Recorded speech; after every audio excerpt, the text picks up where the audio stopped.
pertama adalah lembaga survei lokal kebanggaan, ya. Yang kedua, Anies bisa bounce back, ya, bisa bouncing lagi dia untuk mendapatkan kepercayaan publik.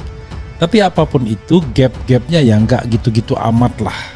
Kalau kita mendasarkan pada survei yang dengan 1.200 responden yang sokol katanya metodenya ilmiah dan lain sebagainya.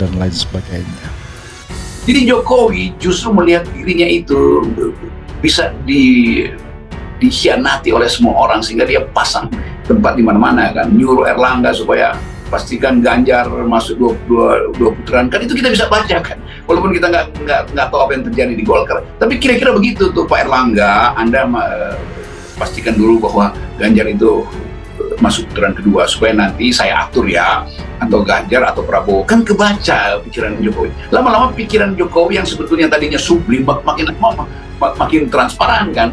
Jadi seseorang yang pikirannya menjadi transparan, dia bukan lagi politisi itu. Dia udah jadi tawanan dari kecemasan dia sendiri itu. Jadi setidaknya visinya sudah cukup jelas mengenai aksi iklim dan transisi energi adalah Bapak Anies Baswedan sejauh ini. Namun, dalam soal kecakapan dalam membawa Indonesia untuk menghadapi krisis iklim, Pak Anies juga harus membuktikan bahwa dirinya bukan hanya man of idea, tetapi juga bisa menjadi man of action itu. Pasalnya, transisi energi dan dekarbonisasi memerlukan peran negara yang cukup besar. Sambut survei Eating Research Australia, PKS optimis Anies menang. Lembaga survei yang berbasis di Australia, Eating Research, merilis hasil jajak pendapat target elektabilitas para tokoh menjelang Pilpres 2024. Managing Director Eating Research John Utting mengatakan ketiga baca pres tersebut memiliki perolehan suara yang tidak berjauhan.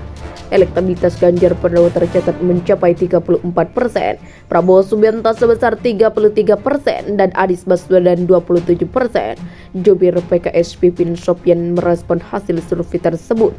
Lembaga survei asing kami percaya tanpa kepentingan, sedangkan lembaga survei lokal biasanya kerap diasumsikan sebagai pesanan, ujar Pipin dalam keterangannya Minggu 30 Juli 2023. Pipin menilai elektabilitas Anies yang 27% di survei Eating Research menggembirakan.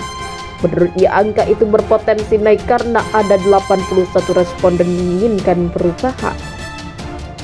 Elektabilitas BW naik karena ternyata hanya 18% yang menginginkan keberlanjutan penuh yang ditawarkan Prabowo dan Ganjar, jelas Pipin. Dia juga mengatakan dukungan dari berbagai elemen masyarakat terhadap Anies mengalami peningkatan.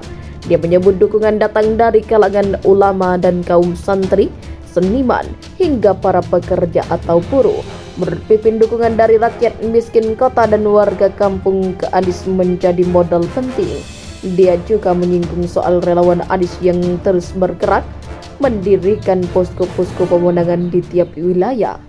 Kelompok seniman, pengusaha warteg, bahkan kelompok sopir angkot telah memberikan dukungan untuk Anies.